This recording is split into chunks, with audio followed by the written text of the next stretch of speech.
Good morning, dear friends. Welcome to the Shrine of St. Thomas. Thank you. St. Thomas came to India in 52 AD. He came to the Malabar coast. He built 7.5 churches and carved 5 crosses on the rock like this in the state which is today known as Kerala. From there he came to this city. In those days, this city was known as Mylapore. That is why St. Thomas is known as Santhom di Mylapore, St. Thomas of Mylapore. He built the first church in Mylapore. He lived in Mylapore and he was preaching the word of God in Mylapore. When he discovered that he had many enemies and they wanted to kill him, St. Thomas came to a place called Little Mount. Little Mount is on the way to Mylapore, 4 kilometers from here. In Little Mount, there is a natural cave, a small cave. St. Thomas was a big man, but he lived in that cave. When you go there, you will see a footprint of St. Thomas on the floor. And you will also see a palm print on the ceiling of the cave. He lived there and preached the word of God, but there was no water. He prayed, he beat the ground with his staff, and a spring came up. Even today that spring is there. People drink that water in faith. All kinds of diseases are healed. It depends upon our faith. When his enemies discovered him in Little Mount, St. Thomas made his way to this mount. When St. Thomas came here, all this was a wilderness. Can you come a little forward, please?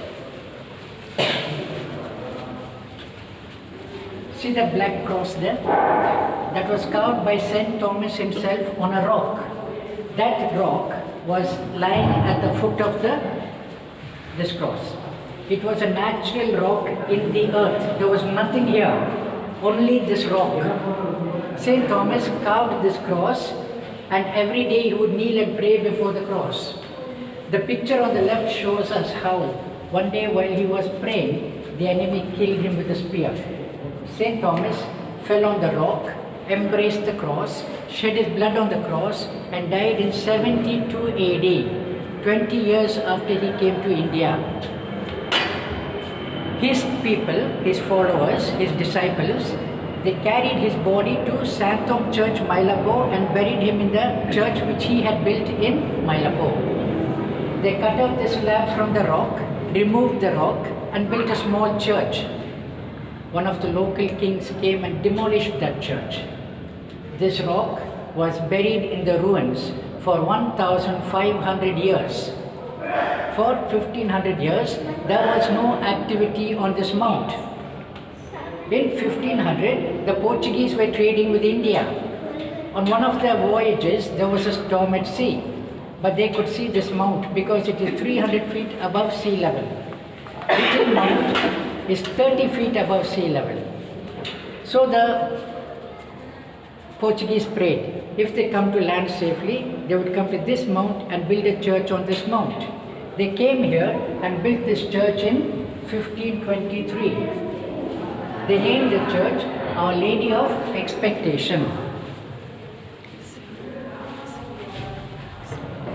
The writing around the rock is Persian Sanskrit or ancient Pahlavi language.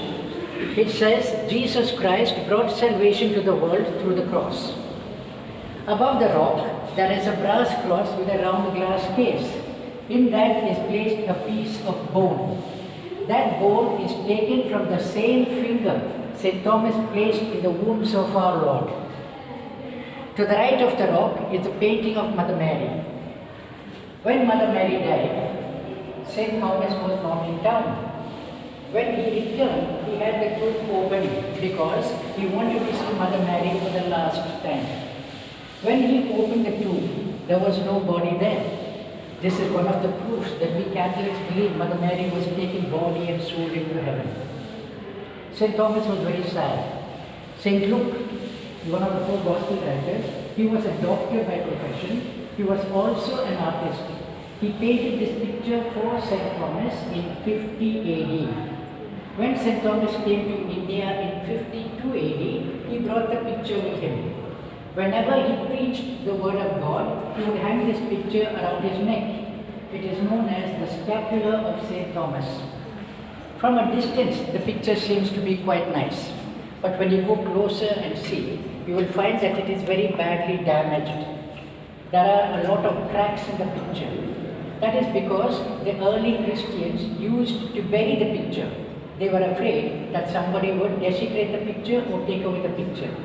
In fact, one of the early kings heard of the miraculous painting of St. Luke. He came here with his soldiers, confiscated that picture and took it to his kingdom.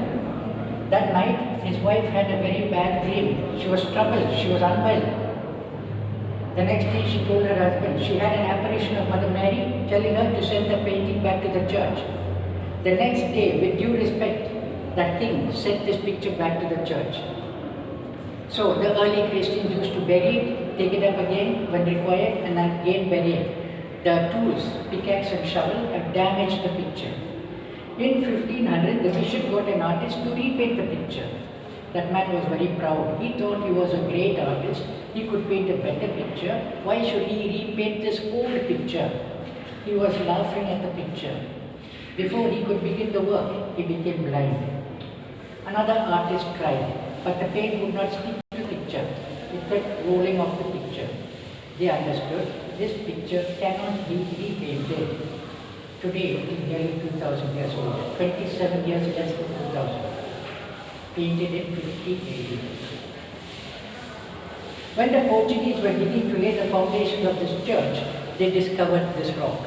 It was buried in the earth, as I told you, for 1500 years. It was lying face down.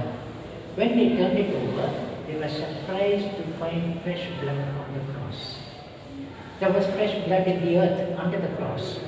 They collected the mud with the blood, put it in a vessel,